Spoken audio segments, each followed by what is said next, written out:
స్నేహలత సోమయాజులు గారితో మాట్లాడి హ్మ్. మీకు గురుదక్షిణ ఇచ్చుకొని మేము అన్ని మార్పులు చేస్తాం. హ్మ్. నెక్స్ట్ ఇంకొక ఆయన వస్తాడు. హ్మ్. ఏంటి ఇలా చేశారు, నన్ను తప్పు ఇది అని. లేదండి ఆమె చాలా సీనియర్ అంటే, లేదండి ఆమెకు తెలియదండి, ఏదో ఇట్లా చెప్పిందండి అని ఆయన ఇంకేదో మార్పులు చేసరికి మేము భయపడిపోయి మళ్ళీ ఆ మార్పులు చేస్తాం. హ్మ్. మళ్ళీ ఇంకొక ఆయన వస్తాడు, ఎవరయ్యా మీకు చెప్పింది, ఇలా ఎందుకు చేశారు మీరు, అయ్యో అంటాడు. హ్మ్. ఇది ఇది నిత్యం ఇలా జరుగుతుంది మాకు. ఇట్లా దీనికి ఎలా చెక్ పెట్టాలి మేము? నాకు చాలా కేసెస్ మీరు ఇప్పుడు చెప్పిన ఇన్సిడెంట్ చాలా అంటే Yes. ఓ 4-5 వాస్తు చూపించి నా దగ్గర వచ్చిన వాళ్ళు చాలా మంది Correct, ఉన్నారు. ma'am. అవును. వాళ్ళకి చూపించామండి, ఏ రిజల్ట్స్ రాలేదు.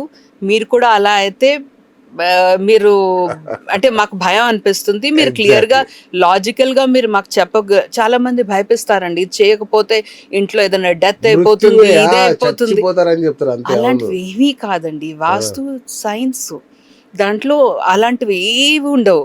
మృత్యు అంత సీరియస్ ఏమీ కాదు. ప్రతిదానికి రెమెడీస్ ఉంటుంది. ఓకే. సైన్స్ అంటే రెమెడీస్. Yes. ప్రతిదానికి రెమెడీస్ లేనిది ఏదీ లేదు. 2 కేసెస్ లోనే రెమెడీస్ లేదు అంటాం. అది north east toilet, south west entrance. South west entrance. Okay. 2 points లోనే అది అంటే ఏమీ అవదని చెప్తాం అండి. వాస్తు అంటే పాసిబుల్ కాదని. అచ్చా, వాస్తు కూడా సరి చేయలేనికి 2 ఉంటాయి. 2 ఆ 2 క్లాజెస్ తప్పించి ఇంకా ప్రతి దానికి there is a solution. Okay. North east toilet, north east ఏంటిది అన్నిటికంటే హైయెస్ట్ ఎనర్జీ జోన్, రైట్?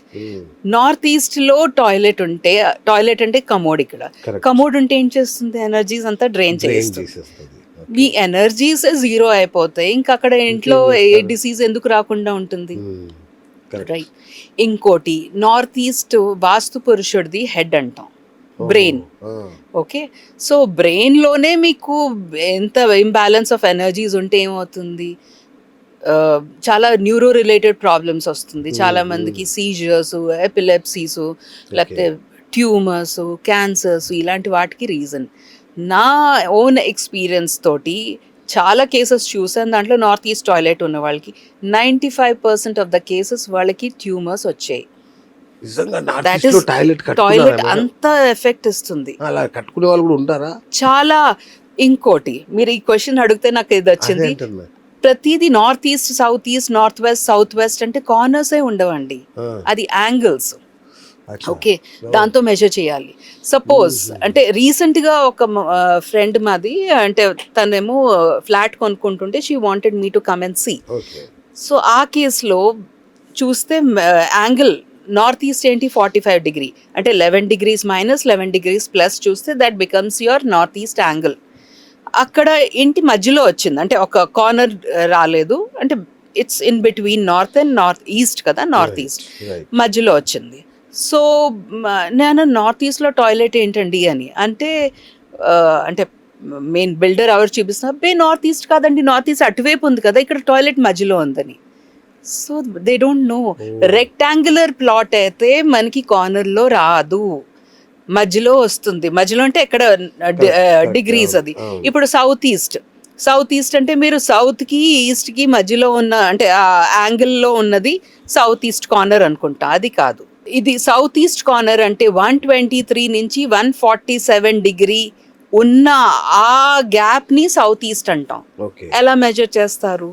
ఇంటి అంటే బ్రహ్మస్థలంలో, అంటే అజ్జాయింపుగా బ్రహ్మస్థలంలో నిలబడి కంపస్ తో 0 degree నార్త్ ఫస్ట్ అలైన్ చేసుకుని మెల్లిగా మూవ్ చేస్తే 123 to 147 డిగ్రీ ఉన్న ఏరియాని సౌత్ ఈస్ట్ అంటాం.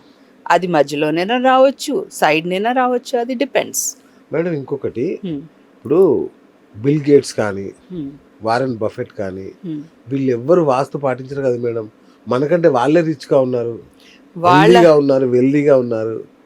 వాళ్ళ హరోస్కోప్ లో బుధుడు అంటే మర్కరీ చాలా స్ట్రాంగ్ ఉందండి, అందుకోసం అనుకోకుండా they will get in to a house which has a very strong అంటే ఫైనాన్స్ ప్రాస్పెక్ట్స్. సో అది కూడానండి మనకి ఎన్నో మాటలు. అంటే even by the way, I don't know how much you know, white house is complete vastu complaint. వాళ్ళది Indians చేశారా అదేమన్నా? I don't know. I don't have the history about it. కానీ white house is a vastu complaint నేను చాలా books లో చదివాను అది. So అదే నేను చెప్తున్నా, అంటే చాలా మందికి అంటే కొంతమంది వాస్తు సరిగ్గా చేయించుకుంటారు ఓకే, ఇంటికి ఎంటర్ అయ్యే ముందు. రైట్. కొంతమంది ఇంట్లో తెలియదు కానీ చాలా ఫైనాన్స్ చాలా బాగుందండి, మాకు అన్ని రకాలుగా హ్యాపీగా ఉన్నాం అంటారు. తీరా వెళ్ళి చూస్తే వాళ్ళ ఇంట్లో వాస్తు పర్ఫెక్ట్, వాళ్ళు చేయించుకోకపోయినా కూడా ఆ పర్ఫెక్ట్. గ్రహ పరిస్థితి ఎలా వాళ్ళకి మార్చిందంటే వాళ్ళకి అన్ని అనుకూలంగా అయింది. So that's also one of the reason. Ma'am ఇప్పుడు చాలా మంది బాగా డబ్బులు సంపాదిస్తుంటారు, ఎంత సంపాదించిందో అంత ఖర్చు అయిపోతుంటది. ఇంకొందరికి అయితే అప్పు కూడా అవుతుంటది, బ్రహ్మాండంగా సంపాదించిన అప్పుల పాలు అవుతుంటారు.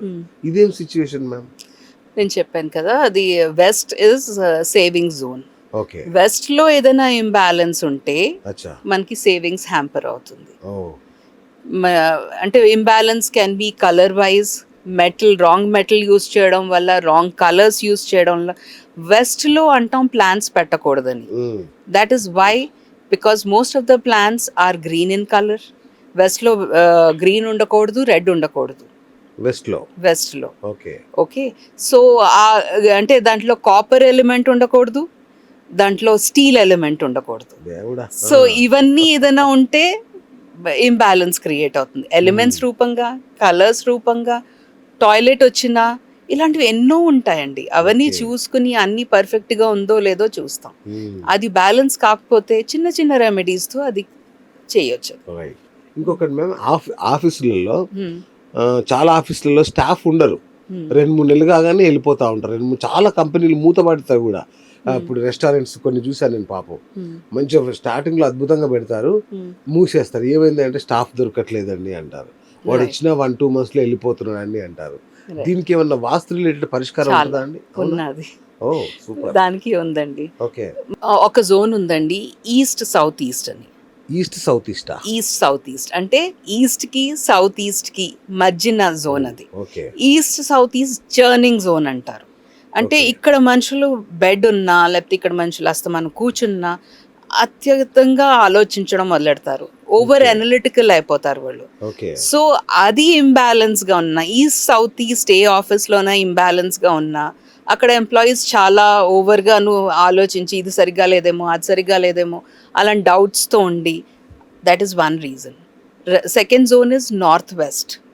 నార్త్ వెస్ట్లో ఏదైనా ఇంబ్యాలెన్స్ ఉంటే అది బ్యాంకింగ్ అండ్ సపోర్ట్ జోన్ అంటారండి. అది దాంట్లో మనకి support, employees are the support for the any organisation కదా, దే ఆర్ ద పిల్లర్స్.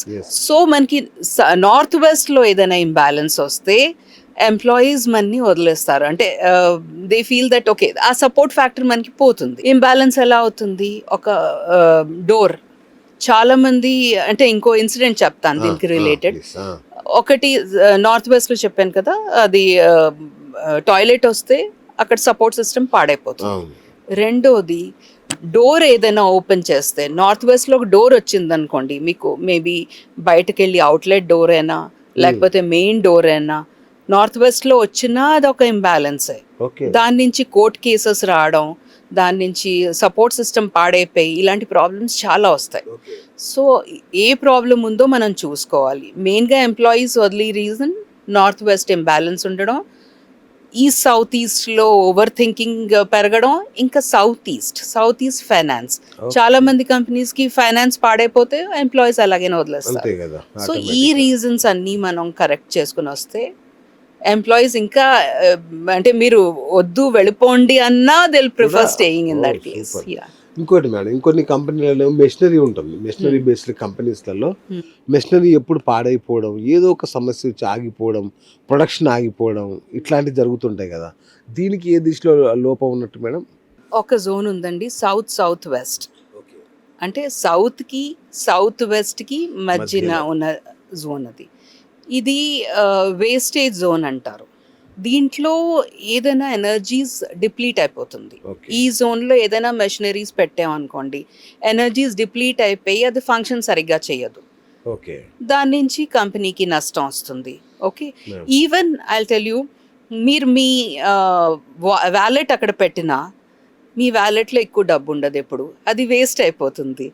అక్కడ సపోజ్ ఒక టేబుల్ ఉంచింది, ఆ టేబుల్ మీద మీరు మీ పెట్టారు, పర్స్ పెట్టుకున్నారు, లేకపోతే ఏదైనా ఎక్స్పెన్సివ్ డబ్బు పెడతారు అస్తమానం, లేకపోతే గోల్డ్ సిల్వర్ లాంటిది పెడతారు, దానికి యూసేజే ఉండదు ఎక్కువ.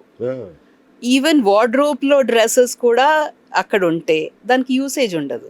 అంటే అది అలా పడి ఉంటుంది, మీకు అది యూస్ ఎప్పుడు చేసుకోరు.